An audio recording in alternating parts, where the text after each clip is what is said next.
से आज की परिस्थिति में हम जिए कैसे, इसका उपाय सोचना होता है। आपने सुन तो लिया सम्मान पूर्वक जीना ठीक है, आपको लगा भी कि हाँ भाई बात ठीक है, लेकिन अब आज जो आपके सिचुएशन है, पति के साथ, पत्नी के साथ, बच्चों के साथ, काम करने की जगह पर, बाजार में, वहाँ सम्मान को इंश्योर करते हुए रास्ता कैसे निकालें। अभी तो हम गुस्सा करके रास्ता निकाल रहे हैं, अभी तो हम विरोध करके रास्ता निकाल रहे हैं, अभी तो हम अपमान करके रास्ता निकाल रहे हैं, अभी तो हम झगड़ा करके रास्ता निकाल रहे हैं। लेकिन एक बार समझ में आ गया कि ठीक जीने का डिज़ाइन यही है, तो विश्वास, सम्मान, स्नेह और प्रेम के साथ हम रास्ता निकालने की बात करेंगे ना। वो निकाल पाए तब तो समाधान है, वो नहीं निकाल पाए तो कौन सा समाधान।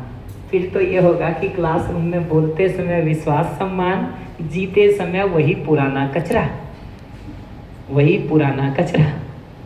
और जो लोग इस काम को नहीं करते हैं ना, 10 दिन आपका हो गया हो कि 10 साल हो गया हो, जीने में बदलाव नहीं होगा। हमारी हालत उस बच्चे की तरह होती है जिसको पूछिए कि Newton second law of motion बताओ, वो तुरंत लिख देगा। उसके आधार पर एक न्यूमेरिकल सॉल्व करने दे दीजिए, वो ऐसा मुंह देखेगा। तो थ्योरी तो हम बोल देंगे, एप्लीकेशन खाली रह जाएगा अगर ये सोचने का काम नहीं करेंगे तो।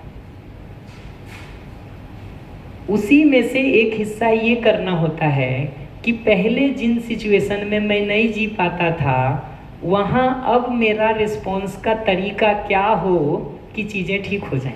उदाहरण के लिए, आपने 15 दिन पहले हमको किसी बात पर नाराज़गी व्यक्त की, ठीक है, और मैं उस पर रिएक्टिव होके आपको और सुना दिया। आपने किसी बात पर हम पर नाराज़ हुए, मैं रिएक्ट होके और सुना दिया, हमारा झगड़ा बढ़ गया। हमको रुक के ये देखना होता है कि आपने जो वो बात कही थी उसको मैं कैसे सुनता और कैसे बोलता कि आपके गुस्से पर भी पानी पड़ जाता और वो ठंडा हो जाता। और ये काम को करेंगे ना तो आपको दिखाई देगा जिंदगी में नई परिस्थितियाँ बहुत नहीं आती हैं हम लोगों को, वही सिचुएशन हर बार घूमते रहते हैं। फ़र्क इतना ही है कि जो ऑफिस में काम करते तो पहले ये स्टाफ नहीं सुनता था, वो स्टाफ नहीं सुनता है। घर में जब जी रहे हैं तो पहले माता जी से ये था, अब पत्नी से है, अब पति से है, अब बच्चे से है। पत्नी से कल इस मुद्दे पे था, आज इस मुद्दे पे है, परसों उस मुद्दे पे है। तरीका निकाल लेते हैं हम 2, 4, 5 मुद्दों पर, तो बाकी मुद्दों पर भी हमको रास्ता मिलने लगता है और अपना कॉन्फिडेंस ठीक हो जाता है कि मैं कर सकता हूँ, कर सकता हूँ, वो कॉन्फिडेंस आता है। तो इस तरह से लास्ट में देखेंगे ना तो हमारे पास समझने के संदर्भ में कुछ निष्कर्ष होना चाहिए। उदाहरण के लिए, मानव जीवन और शरीर का सहअस्तित्व है, ये एक निष्कर्ष है। पूरी प्रकृति एक व्यवस्था है, ये एक निष्कर्ष है। अस्तित्व सहअस्तित्व पूर्वक है, ये एक निष्कर्ष है, निष्कर्ष है। तो समझने के संदर्भ में निष्कर्ष, वैसे ही जीने के संदर्भ में निष्कर्ष। ये कंक्लूजन हमारे पास होना जरूरी है। पहला पार्ट तो ये है जहाँ से हमको आपको काम शुरू करना होता है, जब भी करें तो, जब भी करें तो, कि ये चयन से तो शुरू हो, चूज करके इनपुट लेंगे ठीक, तब तो अंदर प्रोसेसिंग का कुछ काम होगा। ये इनपुट ही नहीं लेंगे तो आगे प्रोसेसिंग कहाँ से होगा, कहाँ से होगा।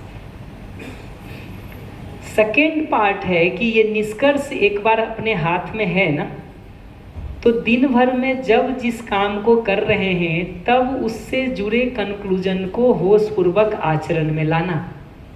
उदाहरण के लिए, आपको अभी समझ में आ गया कि भोजन तो शरीर के स्वास्थ्य के लिए ही ठीक है, स्वाद के लिए ठीक नहीं है।